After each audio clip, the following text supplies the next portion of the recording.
Here? You tell me 1, 2, 3, then we will start.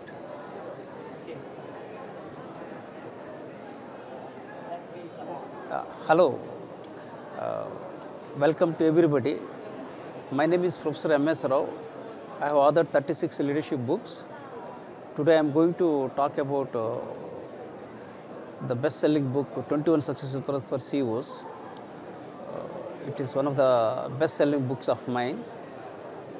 It received endorsements from eminent internationally renowned thinkers, including Marshall Goldsmith, Dale Rich, Frances Hazelden. Why I wrote this book is I am passionate about building leaders. I am passionate about CEOs. So because of these reasons, I have written this book. This book is about 21 Success Sutras. These sutras are success principles, you can say, and some of the sutras talk about turning around global organizations, and some of the sutras are essential not only for CEOs but for leaders and also for the people who want to grow as leaders. So it contains 21 success sutras, and why I wrote this book is because during my leadership development training programs, I have encountered with so many people, so many questions. I met so many leaders. They have come out with several challenges. I have the habit of taking feedback at the end of every session. So I jotted down the points. So the challenges came around 50. So out of that, I shortlisted the most appropriate and most useful one that are relevant in the current global context and made them into 21 sutras. So let us start with sutra number 1.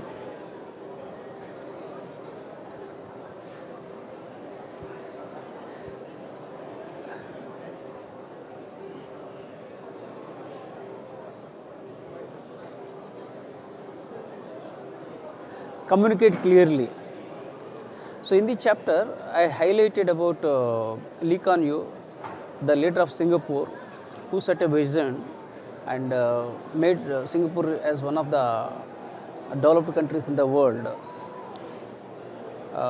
Almost all companies and all people will have their own vision, but very few people communicate effectively, very few people articulate effectively, and to accomplish their vision. But Lee Kuan Yew was an exceptional leader. He was ruthless and autocratic leader. He stuck to his vision, articulated it effectively, made Singapore from nowhere to #1 position. It's because he set a vision and he articulated it effectively and he executed it effectively. And Singapore didn't have natural resources, it didn't have human resources, but in spite of several constraints, he made Singapore a great city and a great country in the world. So this chapter talks about Lee Kuan Yew. And second thing is build trust. You need to build trust if you want to grow as a CEO. And trust is a must. Trust is the currency of leadership. Only when people trust you, you will be able to excel as a leader, you will be able to lead them, you will be able to bring the major difference. So you need to build a trust to succeed as a leader. In this, I talked about two leaders, Jimmy Carter and Bill Gates. At one point of time, Jimmy Carter had negative publicity, he lost his credibility. But he regained by starting a non-profit organization and he built his own credibility. Similarly, Bill Gates had a credibility crisis at some point of time, but he also rebuilt his trust and regained his credibility. So sometimes people and leaders lose trust due to bad media or due to the negative public opinion, but they can regain their trust by maintaining ethical values. So you need to build trust in order to excel as a leader and as a CEO. And next one is carry all stakeholders with you. Usually CEOs, people often think that CEOs have to carry only employees or customers.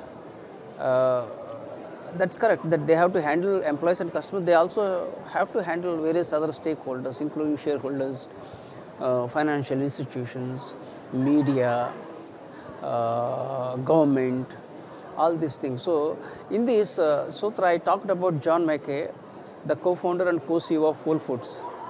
He started from nowhere and made Whole Foods a great company in the world. He basically believed in the philosophy of employees first and customers second. That means only when employees are happy, they will be able to make customers happy, and when customers are happy, they will be able to bring revenues to the company, and shareholders will be happy. So, this leader I have profiled in this chapter because he carried effectively all the stakeholders with him, and carrying all stakeholders currently is a very big challenge globally because you can't please all people. The next sutra is about emphasize organizational culture.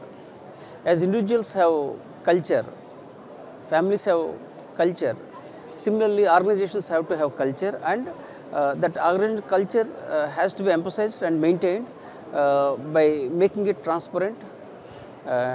In this chapter, I talked about Tony Shai, Japo's founder. He used to take calls once in a week by handling with the customers, and he was the person who basically emphasized an organization culture by giving a lot of value to it and by building credibility.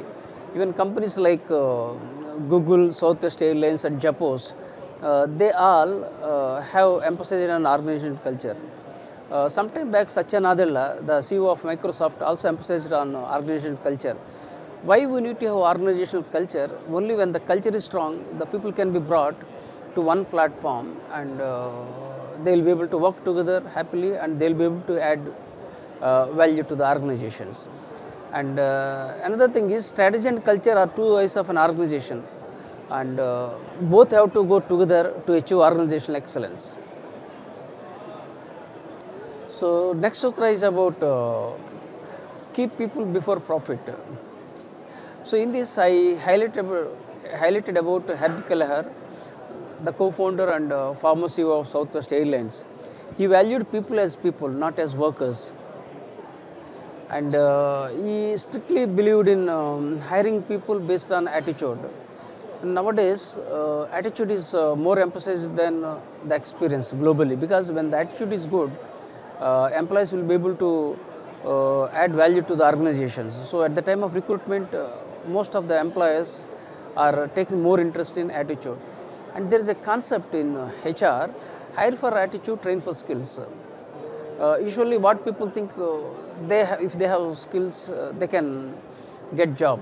Yes, that's true, but more than the skills, what is required is attitude. If the attitude is good, then companies can invest, and they can train and groom, and through learning and development programs, and they can build employees as leaders. So, keep people before profit means usually CEOs, they care about profit, but only when you take care about people, you will be able to get the profits. This is what the essence of the sutra.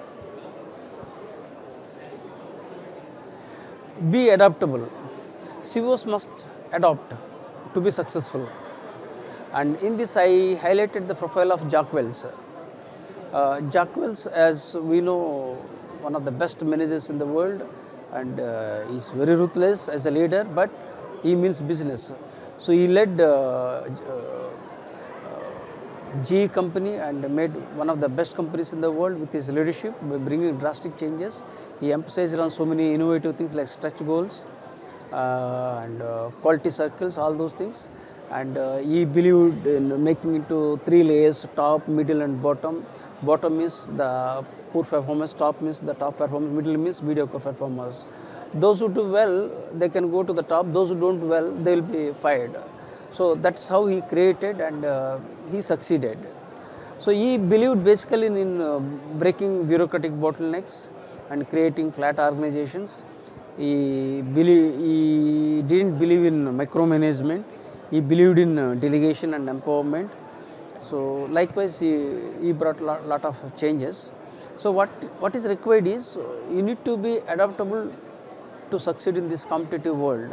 It is not the most important, most intelligent people will survive and the strongest people will survive in the world, but it is the most adaptable to change will survive in this world, said Charles Darwin.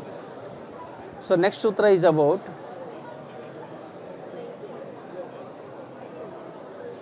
so we need to take feedback. Feedback is the breakfast of champions, said Ken Blanchard. So feedback is a must if you want to grow as a leader, either as a formal feedback or informal feedback. We need to take. CEOs, they travel across the globe to find out the pulse of the employees. They want to take feedback, they want to improve the systems. So it is essential to take feedback to build great organizations. And there's an art of giving feedback. When you give feedback,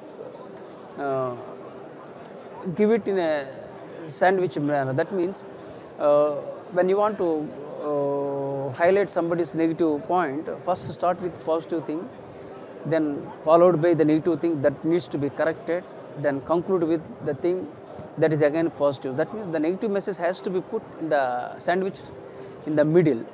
And secondly, never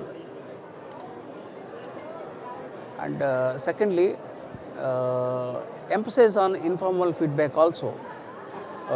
Usually we emphasize on formal feedback, but when you go for informal feedback, so you get a lot of information which doesn't flow through formal feedback. And whenever you give feedback, see that you attack the issue, not the individual. Treat feedback as a gift. So the next slide is about encourage innovation.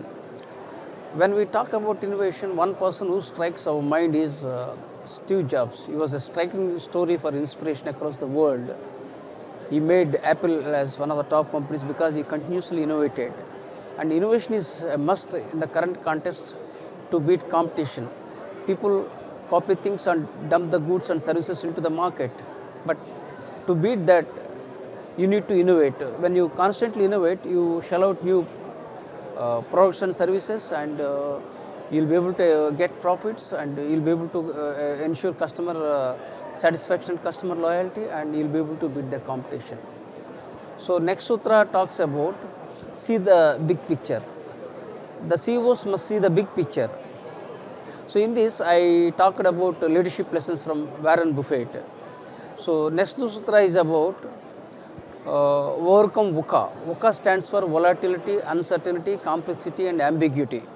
So in this, I talked about glass ceiling and Carlos Ghosn, how he led Nissan despite several challenges by setting up a vision and by creating 180 Nissan revival plan. So 180 means 1 million units he wanted to sell within 3 years, and 8 means 8% operating profit he wanted to ensure for Nissan, and third, zero debt.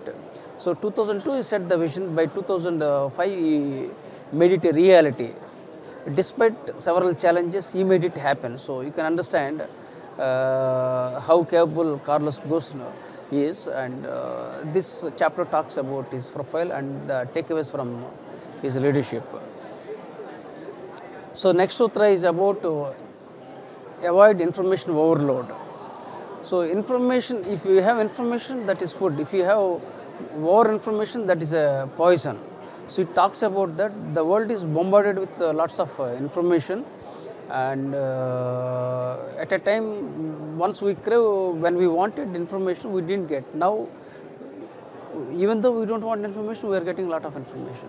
That's the scenario. So instead of making to-do list, we should stop doing list, said Jim Collins in his book, Good to Great. So this chapter talks about overcoming information overload. So next one is about make decisions with limited and imperfect information. That means when you have information, you can make decisions easily. When you don't have information, it's tough to make, but you need to make decisions as a CEO. So next sutra is about conquer stress. People have a lot of money and they don't find time. They work very hard, they get stressed out. So this chapter talks about conquering the stress and maintaining work-life balance. In this, I profiled about Peter Drucker, who was an amazing example for maintaining work-life balance. Sutra number 14 is learn when to hold and when to fold. It's a very challenging one to make a decision in the current scenario, how long to hold on and when to fold it. But it requires CEOs must demonstrate flexible fortitude. That means they must know how long to hold and when to quit the game. So when they can judge well, definitely they will be able to become successful CEOs. Life is all about timing. If your timing is good, your time will be good. If your timing is bad, your time will be bad. That means you must see that things are falling into place as per the time. When you can make it happen, definitely you'll be able to achieve your outcomes. 15. Sutra number 15. Be bold to lead in turbulent times. So in this, I profiled Abraham Lincoln. Right from my childhood, Abraham Lincoln is my inspiration. So despite several challenges, he led America when it was in a turbulent scenario, and then when there was a civil war, and he maintained the unity of America, and he was successful to abolish slavery. So these things were made by Abraham Lincoln, and America still consider him as the most inspiring leader. And not only America, he is an inspiring leader across the world. If there is any person who is an example for bouncing back from failures despite consecutive setbacks and flops, it is none other than Abraham Lincoln. 16. Adapt locally to grow globally. In this, I talked about Lakshmi Nivas Mittal, an Indian entrepreneur, a steel tycoon who had different strategies for local needs, different strategies for global needs, and he could make it happen. Next sutra is about appreciate diversity. It's a globalized world. We need to work with various kinds of people. So we should look at the similarities, not the differences. That's first. Secondly, we must respect people from all cultures. And in this, I can talk about Malaysia, which is truly Asia. Here, people of different communities, cultures, languages, they live with fraternity and brotherhood. It's a true symbol of diversity. It's a replica of Asia. So that's why Malaysia is known as truly Asia. So it's a symbol of diversity globally. Sutra 18, practice continuous dissatisfaction. That means you should not get complacent. The moment you get complacent, your competitor will enter, he will throw you off. So best thing on your part is keep working hard, keep striving hard in order to get your desired outcomes. Next one is encounter economic decline. Usually every product life has got birth and death, but as leaders and CEOs, they must ensure that the products or the services, they are not dead. They are revived from time to time. So in this, I talked about Alan Mulally, who amazingly turned around Ford. He was handpicked by Bill Ford to lead when he was in aeroplane sector, and he came to automobile sector, and he took Ford to great heights. He is one of the top powerful leaders in the world. So this book contains leadership lessons from Alan Mulally. So sutra number 20 is avoid clinging to status quo. That means the tools that you have used so far may not work in future because the times have changed due to technology. So we need to have different tools at different times. So this chapter talks about that, and it profiles Jeff Bezos' leadership style, how he converted Amazon into a retailing business in the world. So the next one is invest in the future. Leadership pipeline. This sutra talks about leadership pipeline, which is a global challenge because of the retirement of baby boomers. The Gen X are not in a position to take over leadership roles and responsibilities because they have not been trained. So there's a gap. That means the leaders are not kept in the pipeline. Of course, the leaders started realizing and they started doing good things. These are the things. So this talks about providing leadership development training programs, and it profiles once again about ArcelorMittal, which provides training programs to build leaders. We need to invest in talent. It's not the machine behind the man count, it's the man behind the machine count. So we need to train and groom the people by providing leadership development programs to keep them in the leadership pipeline. So adopt different leadership tools and techniques. So let me go by this. Lou Gessner took IBM from good to great by using certain tools and techniques, which were not followed by Sam Palmisano. He used different tools and techniques to take IBM from good to great. So that means the tools and techniques that are used by leaders at some point of time can't be used by other leaders because the times are changing, the technologies are changing. This profiles about Lou Gessner, a turnaround hero.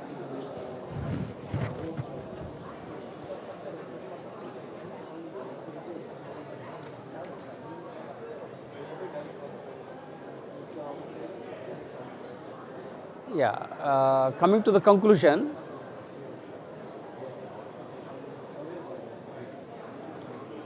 yeah. So could you please, yeah, we have a problem. Now coming to the conclusion, we should remember one thing. If you keep your employees happy, your employees will keep your customers happy. When your customers are happy, more and more revenue will come. When more revenue comes, the shareholders will be happy. So the essence of this entire book is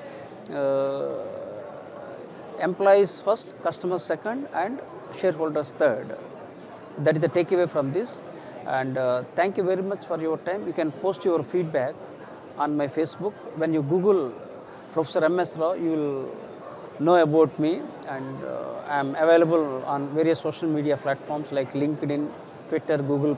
I have 4 blogs. I am passionate about sharing my knowledge with the world free. So you can see my blogs. And my vision is to build 1 million students as global leaders by 2030. So far I have trained 30,000 people, and it's a non-profit initiative. Hopefully I'll be able to build 1 million global leaders by 2030. And I thank the e-learnings for giving me this wonderful opportunity. Thank you very much for your time. Have a great day. Bye-bye.